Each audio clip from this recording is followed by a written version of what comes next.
that's the main thing I've learned to be obsessed about having stamina and running things in a very capital efficient way.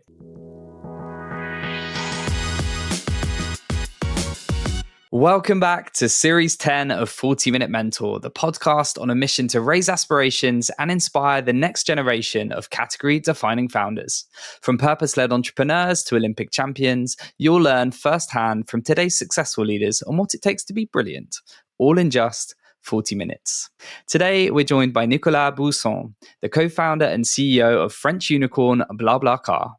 BlaBlaCar is the world's leading community-based travel network, enabling over 100 million members to share a ride across 22 markets. Nicolas leads the company's global operations and international growth and has successfully led the company through various rounds of financing and acquisitions. Prior to BlaBlaCar, he was a venture capitalist focusing on consumer internet and telecommunication investments for Amadeus Capital Partners in London, where he led and co-led investments into firms such as LinkDex and Octo Telematics. Nicolas has had an incredible career to date, so I am beyond excited and honored that he's joining us here on 40 Minute Mentor. So welcome, Nicolas. Thank you so much for being with us and for being a 40 Minute Mentor. How are things? Well, thanks for having me. The pleasure is all mine. We're going to get you warmed up nicely before we dive into your career by asking a few quick-fire questions. So if you don't mind, please can you finish the following sentences after me? Question 1. I grew up wanting to be... So really a physicist and not an entrepreneur. So I loved science and physics was my first love, I guess. And I wanted to do a PhD and become a physicist, and I got sidetracked, I guess, into becoming an entrepreneur. Well, I think that sidetrack has been a very successful one, but that's really interesting that it wasn't necessarily what you always wanted to do. So we'll have to dive into that a bit more. The last time I was scared was when? So it was probably, in terms of being scared, like physically scared, it's usually when I go out in the mountain, which I love to do. I love backcountry skiing, and I do that every winter, and there is a bit of climbing involved. And I'm pretty scared of height. So it's something I need to sort of manage and control every time.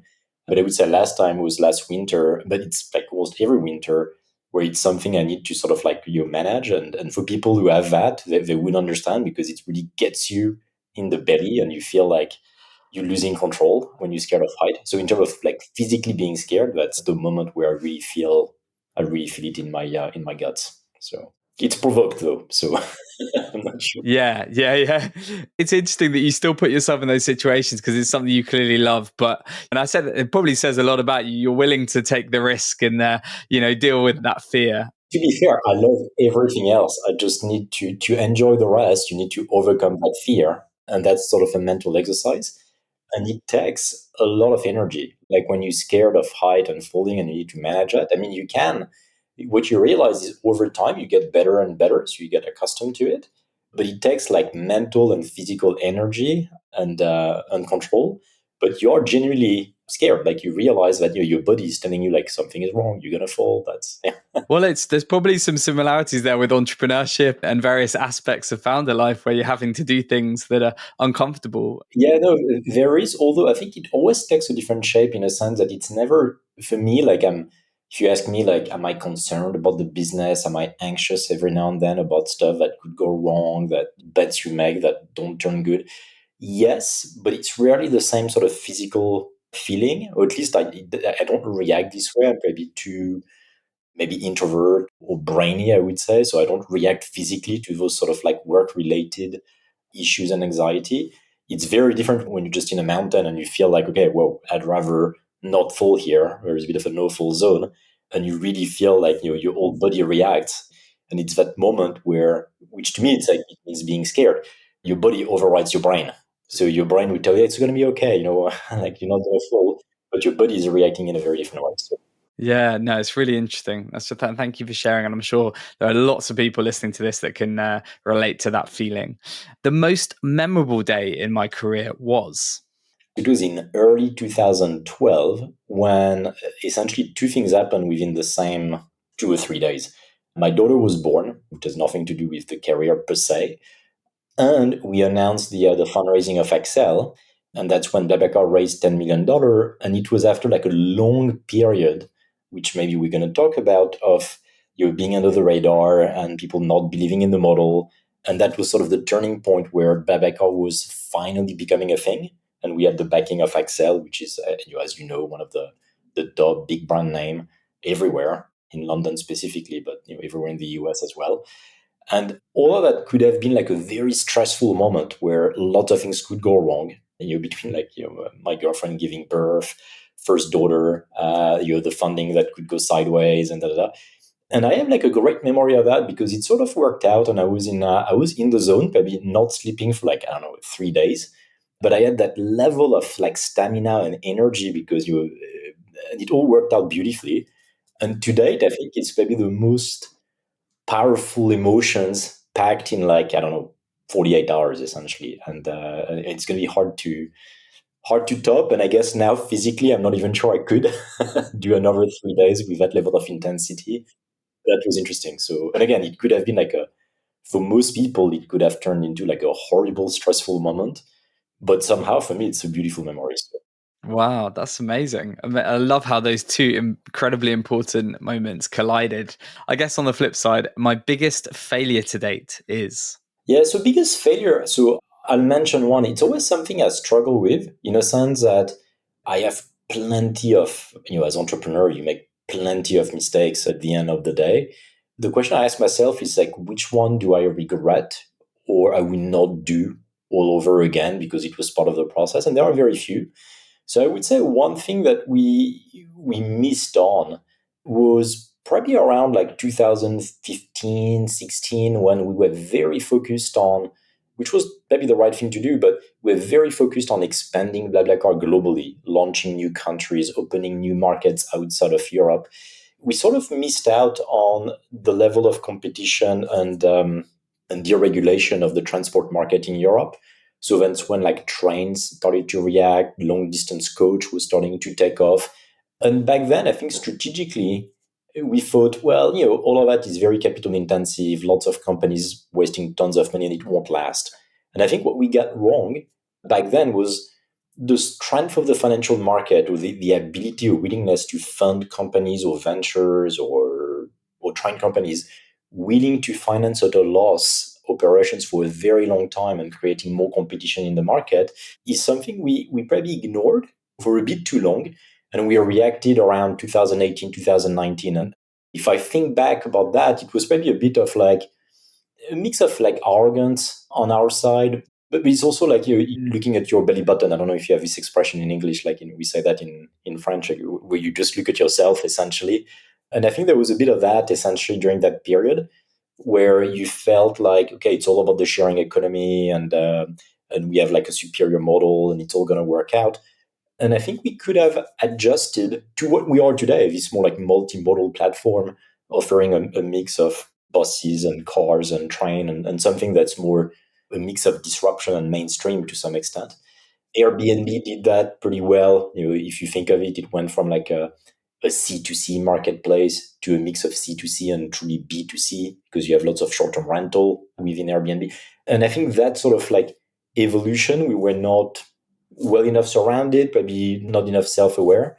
And it's something where I think we lost maybe a couple of years, if not more, essentially, that then you end up catching up on. So I think it was, if I could time travel, I would maybe change that. That's a really interesting reflection. Thank you for sharing. And I'm sure we'll get a bit more into the detail in a minute.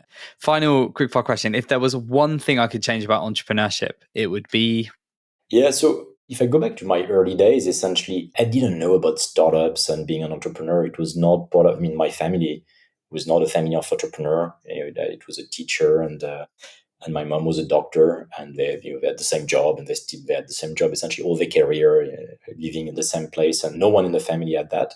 And it's something that's never brought up in school. And I realized after that, so essentially, it's not a career path. At least it was not in France. Maybe it's a bit more in the US, or maybe a bit more in the UK, or a bit more right now. But I think it's something that should be explained a bit more as a career path, that you can start your own company, not necessarily just like a startup and you with VC funding and so on, which is a very specific part of entrepreneurship.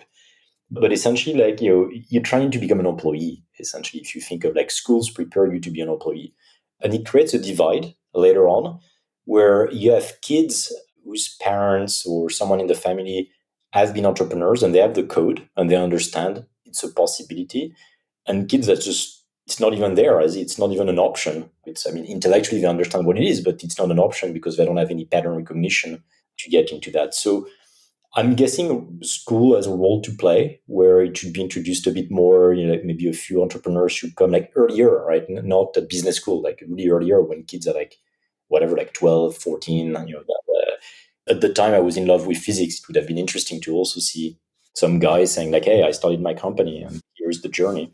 So I think that link is still missing and would probably help as well in terms of like gender balance toward entrepreneurship. Like it would probably enable more women also to see that as a potential path, which is not just like get a job and follow the typical corporate ladder. Maybe go start your own company. So I mean, it's a broader topic on school. I think school is today is a bit deficient in Europe in general, both in terms of training people in science and entrepreneurship, and yeah, I think it is risky at some point. Yeah, I completely agree. I've actually had this conversation with a few people recently, and one of the things that we're really keen to do is to get 40-minute mentor on the radar of schools and universities, because these stories that we're trying to share of incredible entrepreneurs like yourself are so inspiring, but we never heard that at school. And like you, my parents were teachers. I had no entrepreneurial experience, and it was really by luck that I ended up creating my own business. So I feel like there's an obligation, if we want to create,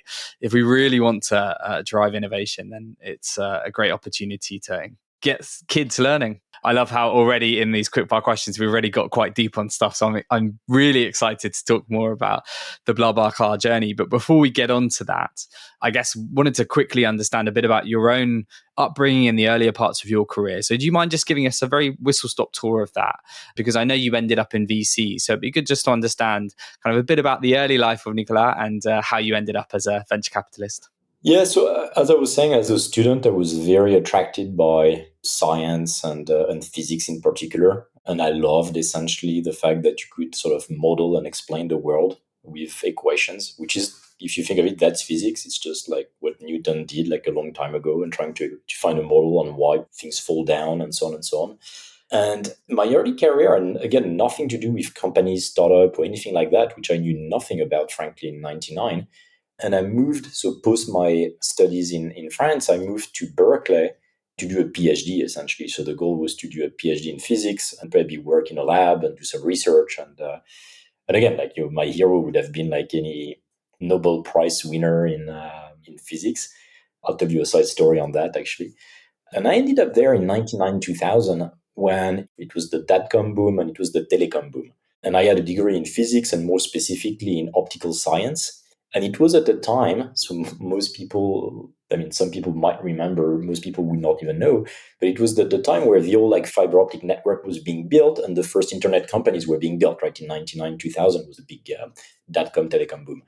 And all the people were just leaving their master degree or PhD and get hired into companies. And essentially to do almost what you would do in your PhD, like to do like science projects and building semiconductor platform for optical computing and stuff like that. Essentially, so it was building this backbone that today we use and we leverage to build like Facebook, Google, and Uber and all of that of this world. So I switched to a startup late 99, early 2000. And frankly, it was funny because back then I didn't know what a startup was. I didn't know what like venture capital was. This company had just raised from Kleiner Perkins, which was like a big name in the valley back then. I mean, still today, it's one of the big name in venture, backed Google and many other companies before.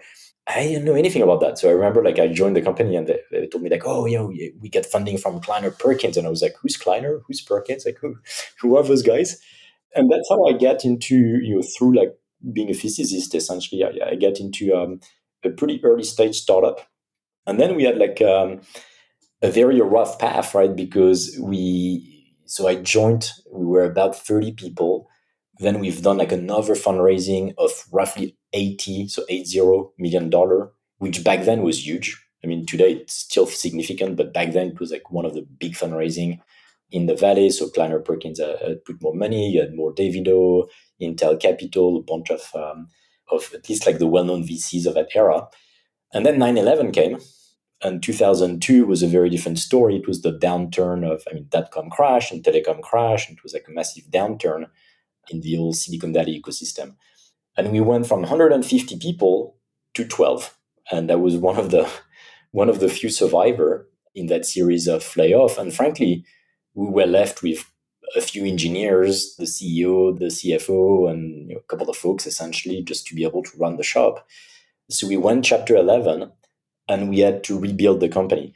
And for me, that was my real, I would say, entrepreneurship experience came at that time, because suddenly it was not this crazy time of like big fundraising and too much money and so on. It became like true entrepreneurship in a sense that we're chapter 11. We had some patents and some ideas, but the product was not working, zero revenue in the company. We had to finish the product and we had no money, and it was hard to get money. So you have to be creative. And we managed to turn the business around, get out of chapter 11, refinance the company, finish the product, ship the product, started to make some revenue, and eventually sold the company. Not for a crazy amount, actually, but we sold the company in 2006. And it was sort of for me, I was lucky that my first experience early on was this sort of full drama of the euphoria bubble days. I'll give you a couple of side stories very, very briefly on that. But during those days, we turned down an offer from Lucent Technology, a big telecom company at the time in the US, who wanted to buy us for, I think it was $300 million. We had no revenue, right? Just tech, and that's it. We turned it down. We thought, like, no way, we're worth $1 billion. And 18 months later, the company was bankrupt. It was chapter 11. And for me, it was, as an engineer, I was like, wow, something went radically wrong here. Like within 18 months, you're the hottest company in the valley, you're bankrupt.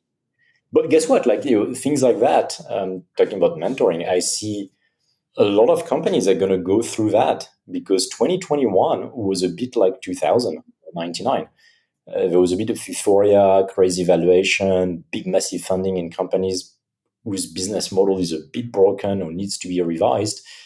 And some of these companies are going to go through, well, either they're going to die or they're going to go through exactly what we went through, which is a bit of a refounding moment where, in fact, you just reboot the company. And it's like, I think Sequoia is using these refounding moments for companies. That was one of those where the company was 5, 6 year old, if I remember correctly, before it went chapter 11. And then there again, like you need to sort of reboot, recapitalize. I mean, all the people who invested lost their money, founders being washed out, and you start all over again, and not exactly the same people. So it was like a true refounding moment. And we managed to get through. And for me, it was great learning, because I went from like being the expert engineer to suddenly I was managing a team of like scientists, operations, as we've grown the company back. And during the crazy days, you would do everything. Like you would do like shipping and running to FedEx to ship the first product. And so you were a bit like engineer and director of operation, and almost like the cleaning person, because no more cleaning in the lab. So those are good moments where you genuinely understand like the entrepreneurship on those moments. So that was the first phase of my career. Then I went into venture capital, because I realized after those roughly 7 years, right? So it was 99 to 2006. I realized that one of the reasons we survived was, of course, like we finished the product and we found customers and all that basic stuff that if you don't have, you don't even exist. But also because we had a CEO who was connected enough and smart enough to navigate the funding environment, who knew the right VC, who brought us to chapter 11, who managed to refinance and recap the company, who then essentially managed to acquire other companies. So we've done a bit of an M&A built up to go from like a component company to a subsystem company. And I realized like, okay, that's the thing I need to understand a bit better, because I'm very focused on engineering and operation, but there is a bit of this sort of like puzzle and financial agility that seems to matter essentially if you want to become the leader of a company. And venture capital felt like good school for that, because you end up on the other side of the table and you see lots of companies, lots of entrepreneurs going through like lots of different phases. So anyway, so that's what I wanted to do. And then I started to Google the profile of VCs, and I realized that lots of them were engineers. So it was good. And lots of them had this thing called an MBA. And I was like, okay, that I don't have this thing called an MBA. So maybe I should do an MBA. And at that time, it was combined with something else that had grown in my mind, which was I'd love to do that in Europe. Like I was like, why don't we have this startup and venture ecosystem in Europe? And it's true that back in 2000, especially 2004, 5, 6, I mean, it was a bit decimated. You have a few startups, a few VC, but it was like very, very, very small compared to the valley. It's still smaller, but it has clearly grown in the last 10, 15 years. And I wanted to do that sort of naively in Europe. So I've done my MBA at INSEAD, which is between Singapore and Fontainebleau and quite international. And that's where I met Fred and we started BlaBlaCar essentially. But BlaBlaCar was a very slow beginning. We'll probably go back to it, like a very slow motion at the beginning, like more of a side project. And post INSEAD, I went into venture in London. And I did end up on the other side of the table as I wanted to, and investing in companies. I think you named a few, but I ended up investing in companies I mean, obviously in the UK because we're based in the UK, but we invested in Ireland, in Italy, in Israel, in Sweden, in the US. We also went through like a very interesting phase, which was the 2008, 2009 financial crisis.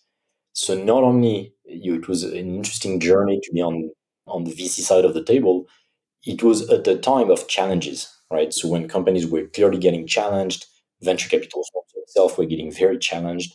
So same thing, I've learned a lot from, one company got acquired, Securno got acquired by Oracle. Many companies went down. We had to do some refinancing. One went IPO, and one ended up being bought by a PE. So within that period of time, I had like all the scenarios from success to complete failure to anything in between. And you learn a lot from that. Essentially, like you're not like essentially an actor in a sense that you're not driving the car, you're not like running the companies, but you're a very close observer and influencer of all of that, like being on the board and being the financer of those companies. Those were my days as VCs, and at the same time, BlaBlaCar became, went from a project to a company. And again, like probably the moment where BlaBlaCar clearly took off was this 2012, early 2012 moment I described earlier when my daughter was born. When we get the funding from Excel, that's really when BlaBlaCar started to accelerate and became like a thing. And then I left venture capital after roughly 4 years, and I went full time on BlaBlaCar, and then we grew the company. Wow. I mean, what a story. And it really seems you can really tell how there's been some very deliberate moves that you've made that have set you up for this founder journey because you've experienced it from different sides, from being an engineer to scaling a company, seeing a company through the worst of the worst and then the highest of the highs, and then seeing it all again from a different perspective. So it's not surprising 17 years later, you've built this unicorn. And have you felt those combination of experiences have really helped you? Yeah, no, absolutely. And to be fair, like the move into startups initially was clearly by accident. Like as I said, my plan was to do research. It was an accident. The move into venture was not. It was thought through and sort of worked out. And then what you get out of it is always different from what you expect, which is interesting. I didn't think going into venture I would go through like the financial crisis. And at some point I was like, wow, how unlucky I am. Like I just did a move into the finance world, and here is like one of the biggest financial crises in quite a while. And when I moved into technology and startups, like a year later, it was the same thing. It was the big burst of the dot-com burst and telecom burst. I was like, wherever I go, there's going to be a crisis like a year down the road. Well, you've created the resilience for you, Nicolas. That's something that all founders need, right? That's the main thing I've learned, I guess, from those two things was to be obsessed about having stamina and running things in a very capital efficient way, which is very useful right now because it get lost a bit. And as I said, like when I talked about our mistake, like thinking that those company essentially like running like low cost trains and low cost buses and so on will not survive. It was for me anchored in the fact that I thought all these broken business models at the beginning will not survive because they will not get financing for that long. And we were wrong because we had sort of 10 years plus of a bull market with zero interest rate and people willing to finance growth at any cost for a very, very long time. Who knows what the next 5 years are going to be like? I've learned that no one is good at forecasting those things, but it does feel that the next at least 12 months are going to be rough. Like we are in a different environment where suddenly cash is not trash anymore. It's not free, and raising money is becoming expensive, and valuations have come down. And I think those learnings from the I would say the harder days and the capital efficient days will become useful to many entrepreneurs. And I think you'll see that the great companies are those that will manage those things well, or even those that will start essentially during those period of capital scarcity. So true. The reason to be optimistic. That's what we want to hear. I think there's going to be some great businesses built in the years ahead for sure. Ah, exactly. No, I think you'll have like a fantastic. I mean, that's my bet. Like, but a fantastic cohort of companies are being studied now. Essentially, Awesome. That's what we want to hear. you'll have less noise. Essentially, Yes. Yeah, definitely. Before we continue today's episode, I wanted to shine a spotlight on a business we're huge fans of here at JBM. Kitt designs and operates inspiring workspaces for businesses looking to tailor their space to their people, brand, and culture. From managing the build to partnering with you to create your workplace experience, their experts take care of the office so you can focus on your business. We had a great pleasure of interviewing one of their founders and COO, Lucy Minton, on our COO Secret series a while back, and have their founder and CEO, Steve Coulson, coming on 40 Minute Mentor at the end of this series. Until then, make sure you check out the incredible work the Kitt team do on kittoffices.com. Now, back to today's 40 Minute Mentor.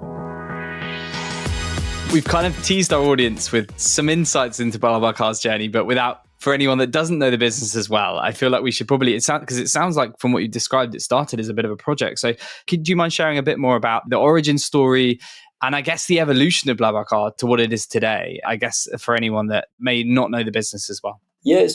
In a way, we started this company a bit too soon, in a sense that I would say the ingredients for something like BlaBlaCar to be successful was not yet there when we started the company in 2007. So it was at INSEAD with Fred, and Fred had started like a website called covoiturage.fr, which means carpooling.com essentially in French.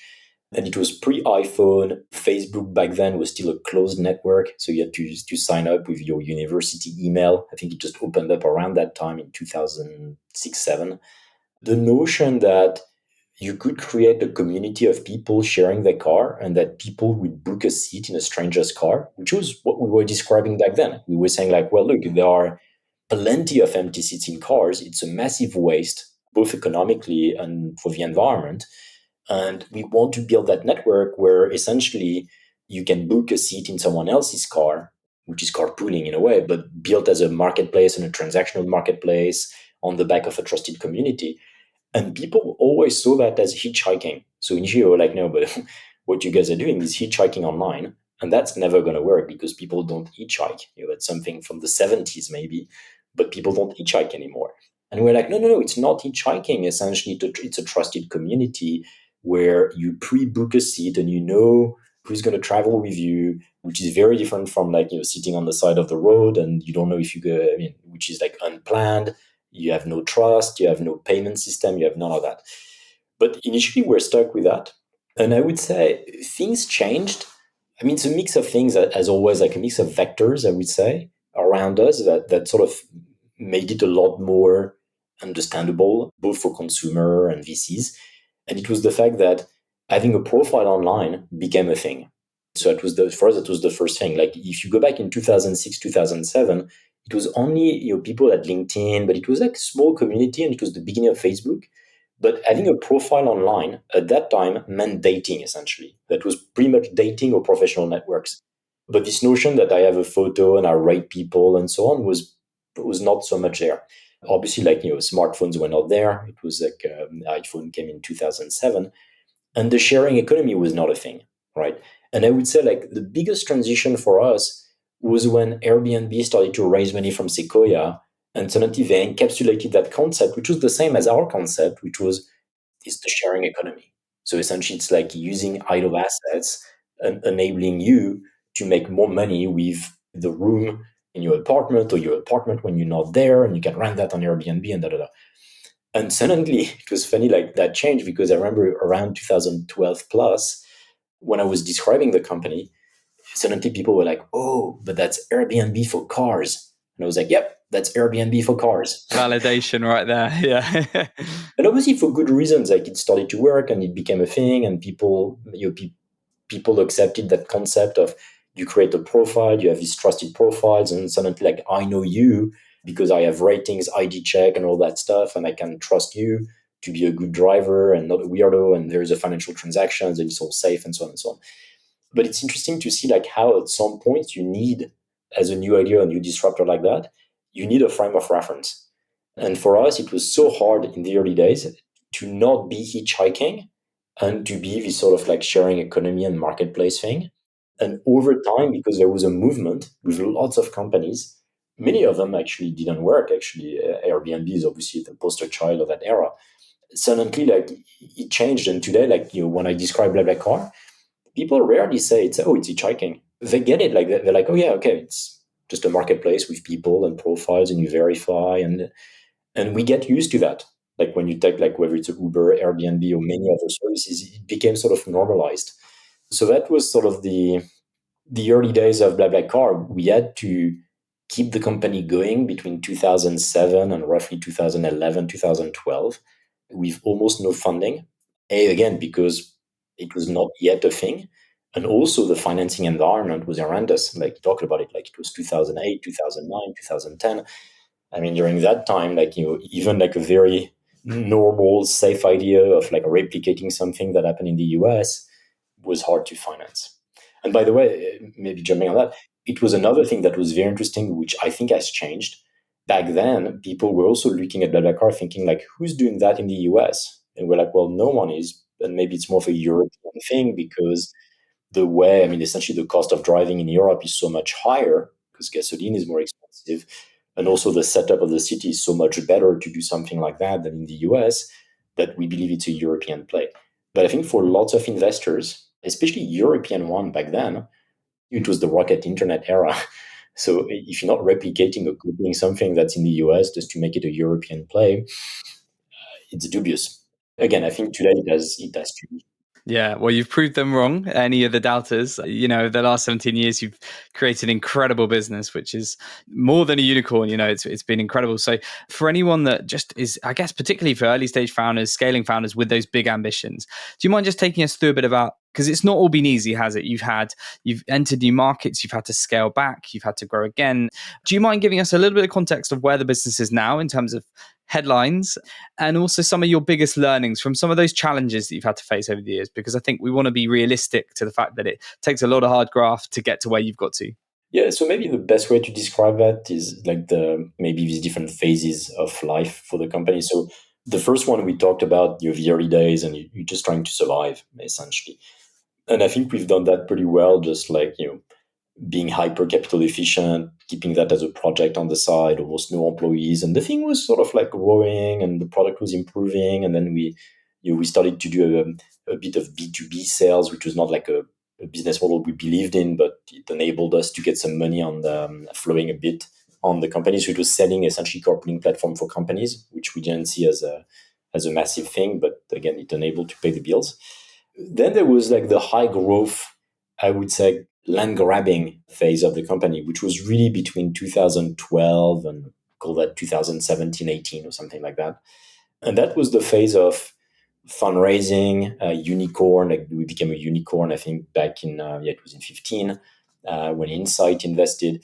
And here it was sort of the go fast. Clearly, you make mistakes, but it doesn't matter. It's all about speed. It's all about growth. So that was that phase of BlaBlaCar, which clearly what you need to recognize when you do that is you'll make some mistake, and at some point you need to clean up the room. And for us, it was like, again, like launching lots of markets in parallel in Europe, outside of Europe, trying to find your playbook to grow these markets. Obviously, you're going to do some mistakes, overspend on marketing, overhire, hire the wrong people. You also end up not knowing what's your steady state output. I often tell that to founders because when you keep on doubling the size of the company, in fact, you have no clue what the company or your staff is able to produce because like your part of your company is just busy onboarding new people and you keep on having new people. So there's a bit of like a hamster in the wheel phenomenon, and you don't know what the company like was this again steady state production, so to speak, of your staff. So we've done that for many years, very fast growth, usage based. I mean, the usage exploded, the revenue was exploding, loss were increasing as well during that period. Then I would say 17, 18 has been like a bit of a turning point for many reasons. One is we realized that we had way too many things going on, essentially, in the company, like too many countries, like we had lots of countries, not all going at the same pace, some where we were clearly overspending. We had sort of built like a very optimistic plan where we said like, yeah, we're going to grow this community a lot faster through marketing, and then we're going to monetize them a lot faster than we did in France initially, and we're just going to accelerate the model, which turned out to be half true, half bullshit in a way, because we realized that it took more time. We had lots of inefficiencies. It would take more time to monetize those communities. It was not like 3, 4 years, but maybe 7, 8, 9 years essentially to go and mature these communities and monetize them. So we had to sort of, again, do two things. A was tidy up the room, which meant like in some markets we had to downscale. So people often think that we closed market. Actually, it's not true. We never closed anything. What we've done is we changed the operating model in some countries where we used to have like very large local teams, very large like local marketing spending, and we went into more of a centralized lean model where we said like actually maybe it does not make sense, or at least we don't know if it makes sense, and maybe the radical decision is like instead of cutting down bits and pieces, cut down everything, see what happens, and regrow, which is rough, but at least like it's hard, but in truth, that's the best thing to do if you want to sort of find out what works. Because like subtracting slowly is going to take forever, whereas you do big subtraction and then you sort of add back in like what makes sense. And that's what we've done. So technically, we've never shut down a community. So we've never closed a country or stopped BlaBlaCar in any market. We changed the model in markets like Mexico, India, which are interestingly super successful today. So it was not at all a shutdown. It was just a change of operating model. And the other thing we've done in 2018 was realizing that we should essentially offer more than just carpooling, and we should become this more multimodal platform. And that's what we started to do in 2018, 2019 by doing long distance buses, both in Europe and outside of Europe. And now actually we're going to start aggregating train next year and combining all these trips together. So that was a bit of a, I would say, the hangover phase, like the 17, 18. I mean, which we've done with like lots of money in the bank and good momentum. So it was painful in a sense that suddenly you change gear from like your growth at all costs to, okay, now we're going to reorganize and try to do like a bit of a strategic widening of what we do and be a bit more, go back to our capital efficient mindset. Anyway, so that's what we've done. Then we went through COVID. COVID, I'm not going to spend a lot of time on it. To me, it's more of a parenthesis. It's something like you cannot do anything about. So here you can, you go with the flow and you try to survive. And that's what we've done during COVID. And we kept on working strategically. So I would say the best decision we took from during COVID was we had lots of cash on the balance sheet, and we had gone through that exercise I just described pre-COVID. So the company was not burning money essentially, and we had lots of money on the balance sheet. So we could be pretty sort of calm and focused during COVID, where we did not lay off anyone. We just hired less, obviously, than we would have, but we did not lay off anyone, and we focused all the engineering staff. So I haven't done any furlough during COVID, which was a very, very strong choice. So people worked like on the engineering and product side, I should say. So on engineering and product, people worked 100% and kept on, and I wanted to gain ground essentially and catch up essentially on some of the things that I think we were late on. And we've done that during COVID. And since 2022, so since last year, the last really 18 months now, the company has been profitable. So we are on that sort of like profitable growth track. So now I would say it's the post-adolescence of the companies. Yeah, what a journey. It really is. There's so much in there that I'm sure will inspire so many of our listeners. It's just interesting because you realize you end up managing a different animal. So now we talk about EBITDA and cash flow, and we could raise debt to do M&A and things like that, essentially. So we are in that part of the journey where essentially we still have growth, but we manage that as profitable growth. And that's maybe the next, I hope it's going to be the next years is going to be more around that essentially. And that's what ultimately any company should get to, right? It can take 2 years, it can take 15 years, but at some point you meant to, if you're successful, you meant to grow, but you also meant to become profitable along the way. And obviously, as you can tell, it's not been a linear journey for us, but I'm glad we get there essentially. Yeah, no, well, thank you so much for sharing that. I'm conscious of time. So before we get to our wrap up questions, I really want to ask you about a bit about hiring and culture, because, in order to have had the success you've had, you've needed to nail that. And I'm sure there've been mistakes along the way, like every hiring experience, but you must have built a strong culture. So I'd love just quickly to touch upon any key learnings, particularly any for other founders out there that are maybe struggling with hiring culture. I also know that you've launched some really interesting initiatives in the business that are centered around mentorship. This is 40-Minute Mentor, so I wanted to ask about that as well and just hear a bit more about that, about how those initiatives are bringing your global team together. Yeah, so I'll try to keep that short in being conscious of time. But I mean, first of all, I think many companies think they've built a strong culture and they don't really know, because sometimes it's very young in the story of the company. They raise tons of money, and that you have lots of party. I mean, you sort of buy culture, if I may. And I think you realize those things in harder moments, when essentially you have a bit more scarcity, a bit more pain, essentially. So for us, we've been through that. So I would say the culture of the company evolved and reshaped. But what fundamentally matters, I think most people, if not all people, join BlaBlaCar for the mission. So like during the interview process, you realize that the environmental aspect of the company, the fact that we have this claim of zero empty seats, and we try essentially to reduce the CO2 footprint of cars and turn private cars into quote unquote public transport. I think it's something that most people embark on, or at least you have this common vision, I would say, around the company that's pretty powerful. And I think that's the beginning, that's the key. Like why are people joining? Like what's the fundamental number one reason people are joining a company? And in our case, I think it's dominated by that. It's not the only thing, obviously. I mean, it's also like because it's tech, because it's fast growth, because it has a cool office, because it has mentoring, because of all these things. But I think at the top of the pyramid, you have the mission and the vision of the company, which in our case is very true and very real. And it's true and real because people challenge us constantly on that as founders or exec team, where they're like, oh, should we be doing that? Are we sure that it's the right direction? Like, is it really what we meant to be doing? So it's interesting, like when it becomes like your principle and your mission becomes like a reason to challenge decisions and have a discussion around it. I think it's a good marker that your culture is real and strong. After that, we've built like principles, and I won't name them all, there are a few, but essentially, like whenever you have principles or like values that you stick on the wall in a company, you should always ask yourself, it's the same idea I just mentioned, is it embodied? What are you doing in your processes, what do your employee do that means, like in our case, like be the member or fail, learn, succeed. We say stuff like that. And it's like, what does that mean? Like, when do people do that? And in our case, you have like a member day where you're supposed to use the product. You're going to spend one day in customer service. So all of that is be the member. Fail, learn, succeed. We have constant sessions where people explain essentially like something they've done that failed and how they overcame it and so on. So we have these FLS sessions and so on and so on and so on.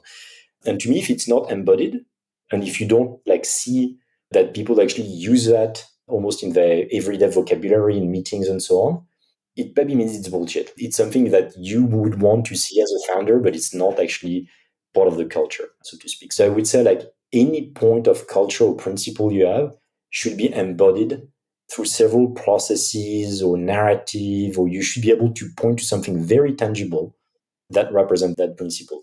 If that's not the case, it's rather questionable. And in terms of mentoring, I think like most companies, we've struggled a lot with like training and thinking like, people, I mean, obviously everybody wants to do some training and have some coaching and so on and so on. And we do some of that, but we realize that sometimes the best training, mentorship you can get is actually from within, right? So we created specific, so we have lots of things like that, but we pushed what we call the Rise mentorship program for women. So essentially, like all the women actually in the company have access to that, but specifically like I would say the young management layer, they can get a mentor from like more of the VP, sort of head of C-level in the company. And you build that sort of one-on-one relationship of people that can be in complete different part of the company. Obviously, like it should not be your boss. And we do this sort of like short sessions, like typically it's half an hour of like a discussion like this one. where the mentee would come and she would come, because we mostly do that for women, but we'll expand that to men as well. And you do this coaching from within. It works pretty well. So we're going to start like season 3 of that program internally. And it's pretty powerful because, frankly, as a mentor, it's so rewarding to do these things. You might feel initially when you do these things that, geez, we're going to waste time and people are going to spend a lot of time on that. But actually, it's valuable for both. And in terms of culture, it's very, very powerful for a company to do something like that. So we'll probably do more of these things, essentially. I love that. Unsurprisingly, 40 Minute Mentor fully supports that mentorship initiative. And I think it's really important, particularly for women coming through these high growth companies, that they have mentors that are actively sort of supporting them, helping to lift them up, which I think is super important. We're sadly at our final 3 wrap up questions, Nicolas. Thank you again for sharing your story. But we are on 40 Minute Mentors. So I have to ask, if you could be mentored by anyone dead or alive, who would it be and why? In my case, I'd love to have someone that's not from a field I know. And I'd love to have someone like, so I have a name in mind, but someone from an athlete, essentially. So I'd love like Roger Federer or someone like that. So obviously, a phenomenal athlete, and I'm a big fan of Federer. But also, if you think of it, in his case, you could name Michael Jordan in that category and a few others.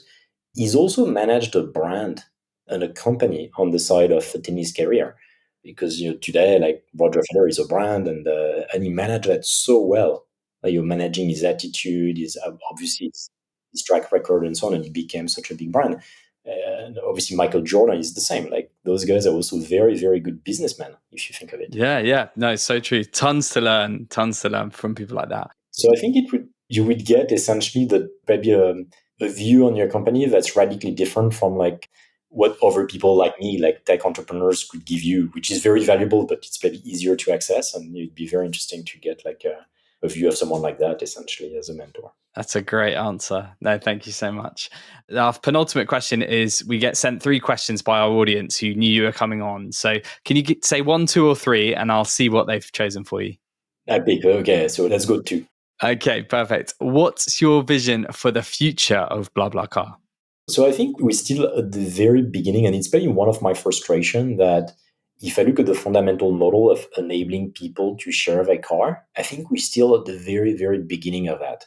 And the main reason is that the technology in the car is just nascent, and the connectivity of the car and the fact that it's tracked and safe and so on is just getting going.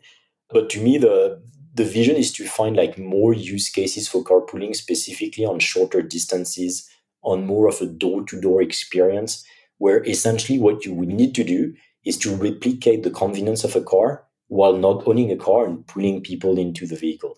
So we are experimenting more and more with shorter distances, enabling people essentially to pull into shorter distances of like 20, 40 miles, essentially, on the door-to-door experience.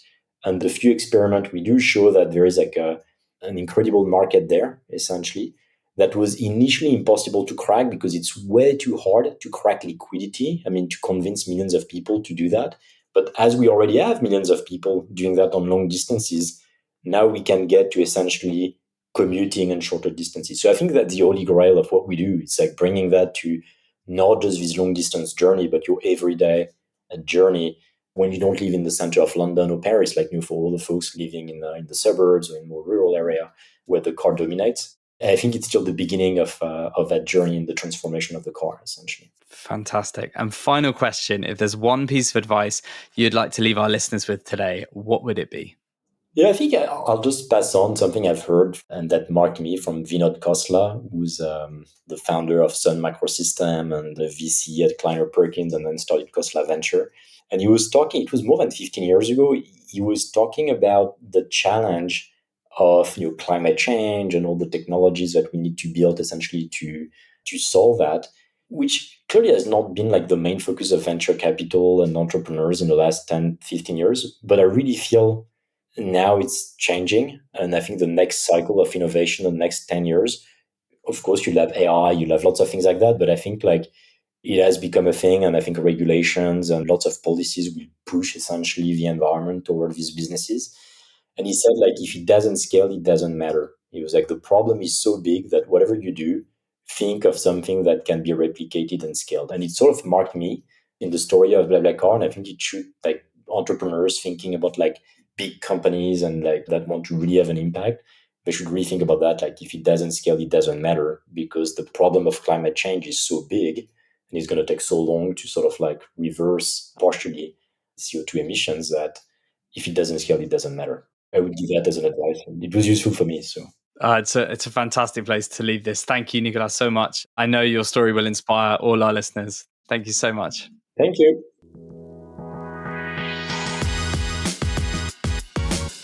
Thank you so much for tuning into today's episode. If you're enjoying this series of 40 Minute Mentor so far, then please do consider subscribing and leaving us a review on ratethispodcast.com/40mm. It really does help us spread the word and help make business mentorship even more accessible. That's all again from us today, but please make sure you tune in again next week for more pocket-sized mentorship.